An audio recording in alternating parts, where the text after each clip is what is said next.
केडिया साहब, बहुत बहुत स्वागत है आपका। धन्यवाद हमें समय देने के लिए। Sir, good morning. बताइए, क्या हो गया कोहराम अमेरिका में? क्या दिख रहा है? क्या अमेरिकी बाजार टॉप बना चुके हैं? हल्के फुल्के करेक्शन है? बड़ी मंदी आ रही है? पहले वहां से ही शुरुआत करते हैं सर। अपनी अनिल जी, पिछले सप्ताह भी और उसके पिछले सप्ताह भी ये बात हुई थी कि नैस्डैक में एक बड़ा टॉप बन रहा है और जब वो सिग्नल कंफर्म हो जाएगा तब हम उसको रीइंफसाइज करेंगे। जिसके बाद एक 20% तक का ड्रॉप नैस्डैक में, 17-18% तक का ड्रॉप एसएनपी में। और ये टेस्ला जैसे स्टॉक जो बिना बात के आसमान को छू रहे हैं, मतलब वर्ल्ड की लार्जेस्ट मार्केट कैप बन गई, वो फंडामेंटल भी सारा समझ में आने लगता है जब भाव टूटता है। और टेस्ला पे अपना कॉल था कि 50% तो कुछ नहीं, 60-70% भी टूट जाएगा। कल रात को सिग्नल आ गया। और अगर इसको मैं थोड़ा सा रोचक भाषा में कहूँ, वक्त पिक्चर में जो राजकुमार जी ने एक बड़ी काम की लाइन बताई थी जो शेयर बाजार को बहुत बेहतरीन तरीके से एक्सप्लेन करती है, जिन दरख्तों को झुकना नहीं आता वो टूट जाते हैं। 3% का फॉल एक सिंगल दिन में है। और जिस तरह से नैस्डैक एसएनपी इस तरह से इतरा रहे थे कि हम जो सेल कॉल भी ले रहे थे तो लोग हमें विस्मय की नजरों से नहीं, ऐसे देख रहे थे जहां कोई पागल खाने से छूट के आया है। तो जब इस तरह से कोई बाजार इतराए कि उसमें करेक्शन की भी बात करना गुनाह होता है, वो बाजार फिर करेक्शन नहीं देता, क्रैश करता है। तो आई थिंक नैस्डैक और एसएनपी का क्रैश शुरू हो गया है। नेस्डेक और आईटी करेक्शन, लेकिन जो 50 साल में पहली बार लगातार 10 दिन डाउ गिरा है, उसका क्या? देखिए, ऐसे रोचक स्टैटिस्टिक्स आएंगे और इन पे हर समय कोई बहुत ही बुद्धिमानी की बात खोज पाए मुश्किल लगता है। एक और बात है, हम ऐसे भी डाउ जोन्स को इंडेक्स मानते नहीं, वो तमाशा इंडेक्स नहीं है। 30 स्टॉक्स के प्राइसेस का एवरेज ले लिया, वो एक न मैथमेटिकली या स्टैटिस्टिकली कोई कंसिस्टेंट चीज नहीं, वो तमाशा है, वो इंडेक्स नहीं है। तो बाकी के जो असली प्रॉपर इंडिसेस हैं, S&P 500 और नैस्डैक, उनकी चाल अलग ही है, डाउ जोन्स की चाल अलग ही है।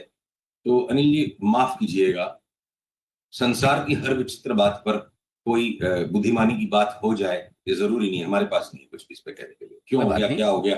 डाउ जोन्स एक इंडेक्स ही नहीं, मैं उसको इंडेक्स ही नहीं मानता हूँ। ठीक बात है। सोने चांदी पर क्या है व्यू? क्या और गिरावट बढ़ेगी? यदि हाँ तो क्या है टारगेट आपके? कोई हमारे पुराने टारगेट है अनिल जी, एक बार आए 2300-2400 तक गोल्ड, तभी हम रिव्यू करेंगे कि अब ले लेके बेचने का दौर आ रहा है क्या। बीच बीच में time to time take profits आते रहेंगे। गोल्ड सिल्वर ने जो बीच में थोड़ा सा फर्स्ट फॉल के बाद एक हेजिटेशन क्रिएट किया था, वो कल फेड की रेजोल्यूशन के बाद अब सारी रिस्क एसेट्स में एक तरफा सेल ऑफ बनना वापस शुरू हो गया। बिटकॉइन देखिए, जो बिटकॉइन की अपनी बात हुई थी कि बिटकॉइन यहाँ से बार बार 35% के 2-3 झटके दे देगा अगले 6 महीने में, कल बिटकॉइन ने भी सेल ऑफ दे दिया। तो कल की समीक्षा ये है नटशेल में, रिस्क इज एन अगली वर्ड। रिस्क एक भद्दा शब्द हो गया है।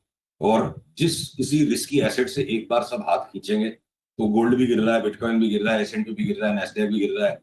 तो एक बार रिस्क ऑफ की गेम है। अब हमारा क्या?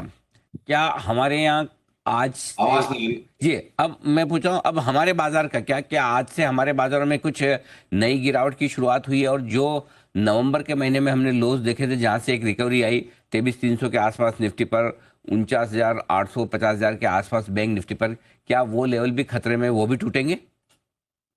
अनिल जी, अंतोह गतवा तो देखिए बहुत ज्यादा अलग अलग सारे बाजार नहीं चल सकेंगे। पर अपनी जैसी बात हुई थी कि करीब करीब 24,700, 24,600 से एक बार 23,700, 800 का डिप आ सकता है। तो हमारा मार्केट पिछले 4 दिन में, पिछले 3 दिन में लगातार गिरता गया। 4 दिन पहले तो उसने बड़ी वॉलेटिलिटी क्रिएट की और लास्ट में ऊपर बंद हो गया। जो भयंकर वॉलेटिलिटी यहाँ बढ़ गई हमारे बाजार में, और पिछले 3 दिन में ऑलरेडी गिर गया था और अमेरिका के साथ साथ आज गैप डाउन हो गया। तो मैं 5-7-10 साल से देख रहा हूं हमारे भारतीय बाजारों की परिपक्वता, मेच्योरिटी, जिस लेवल की गेम प्ले यहाँ पे चाहिए, जिस लेवल की सोच हमारे बाजार में चाहिए। ये कोई भारतीय प्रभुत्व या सुपीरियोरिटी कॉम्प्लेक्स से मैं सफर नहीं कर रहा हूँ। इंडिया ज्यादा इंटेलिजेंट है, अपना market actually much more sophisticated है। और ये मार्केट ने पहले अपनी चाल कर दी। अब नैस्डैक को देख करके वही वाली बात है ना, पड़ोसी के घर में रात को लड़ाई हो गई तो आप अपनी वाइफ से डरो मत कि वो लड़ाई करेगी, वो नहीं करेगी। आपको ऑलरेडी लड़ चुकी है हमसे। तो मैं तो इनफैक्ट इंडेक्स में जो हमारी शॉर्ट कॉल है, उसमें हो सकता है कि हमें टेक प्रॉफिट का सिग्नल मिल जाए तो एक बार हम टेक प्रॉफिट करेंगे और फिर दोबारा देखेंगे कि इंडेक्स में किस तरह का व्यापार करना है। पर बहुत सारे स्टॉक्स अब अनिल जी ऐसे हैं, जो अपनी बात हुई थी अंग्रेजों के जमाने के जेलर, आधे इधर आधे उधर, तो एफएमसीजी लेंगे, आईटी के स्टॉक्स को एक एक करके हम शॉर्ट करेंगे। इंडेक्स पे जो शॉर्ट किया हुआ है उसको एक बार टेक प्रॉफिट की इंतजार है हमें, आ गया सिग्नल तो टेक प्रॉफिट करेंगे, नहीं तो देखेंगे, तो फिर उसके बाद डिसाइड करेंगे अनिल जी, अगले वीक तक की क्लैरिटी आएगी कि अपना मार्केट कहीं इंडेक्स के लेवल पर यही बॉटम बना दे। इस चीज की संभावना को रूल आउट नहीं करना चाहिए। वो बन गया है बॉटम, वो एक दो दिन में दिखेगा, नहीं बना तो ठीक है, रिबाउंड होने के बाद वापस बेचेंगे। बट अगर इंडेक्स पे इस तरह के विरोधाभास अभी भी संभव है, तो फिर सेफर पैसा टेलीस्कोप को कौन से फोकल लेंथ पे ले जाए, एफएमसीजी लेंगे, आईटी बेचेंगे, इंडेक्स का फैसला कुछ दिन रुक के करेंगे। इंटरेस्टिंग चीज बताई आपने कि भले ही अमेरिका बहुत खराब दिख रहा हो, लेकिन भारतीय बाजार ज्यादा खराब नहीं होंगे, शायद इन्हीं लेवल के आसपास से एक बार बॉटम भी बना दें, रिकवरी भी दिखे। और ऐसे में आप कह रहे हैं कि एफएमसीजी लेना चाहते हैं और आईटी बेचना चाहते हैं। बाजार के दिग्गज रिलायंस पर आपसे राय लेना चाहूंगा कि आप, मेरे ख्याल से पिछली बार आपका व्यू था कि इसे गिरावट में खरीदना चाहिए, राइट सर? हाँ, तो रिलायंस जो है ना बाकी स्टॉक से अलग चल रहा है, इसने अपना जो जितना जो करेक्शन करना था वो काम कर लिया। तो देखिए रिलायंस भले ही कितना ही बड़ा लार्ज कैप है और उसके बिना इंडेक्स नहीं चलती है, सारी पुराने जमाने की सोच है। अब वक्त बदल गया है और रिलायंस भी बदल गया है। तो ये देखिए, अगर मैं पीसीआर से अनुरोध, अगर ये चार्ट दिखा पा रहे हैं मेरे स्क्रीन से कृपया, तो रिलायंस की एक चाल होने के बाद ऊपर की रिलायंस ने वापस जो अच्छा खासा पुल बैक दे दिया है, और यहां से हो सकता है ये रिलायंस ही इंडेक्स को संभाल ले। और रिलायंस अगर इंडेक्स को न भी संभाल पाएगा, तो अगर रिलायंस बढ़ेंगे और एफएमसीजी बढ़ेंगे, तो कुछ स्टॉक्स जो ऊपर बहुत इतरा रहे हैं, जो जिन दरख्तों को झुकना नहीं आया और जिनका टूटना बाकी है, हो सकता है हम कोफोर्स को पटक के दे मारे बिल्कुल, और ये इन्फोसिस, टीसीएस, विप्रो भी साथ में जाए, और स्टील टेक और टेक महिंद्रा, ये आईटी सेक्टर की कस के धुलाई लग जाए। और जो लार्ज कैप बैंक्स अभी तक इठला रहे थे वो घट नहीं रहे थे, एचडीएफसी, आईसीआईसीआई गिर जाए। बहुत स्टॉक स्पेसिफिक बाजार है अनिल जी, और इंडेक्स के ऊपर में बहुत ही निम्बल फुटेड होके 3-3, 4-4 दिन में व्यू चेंज करना पड़ सकता है।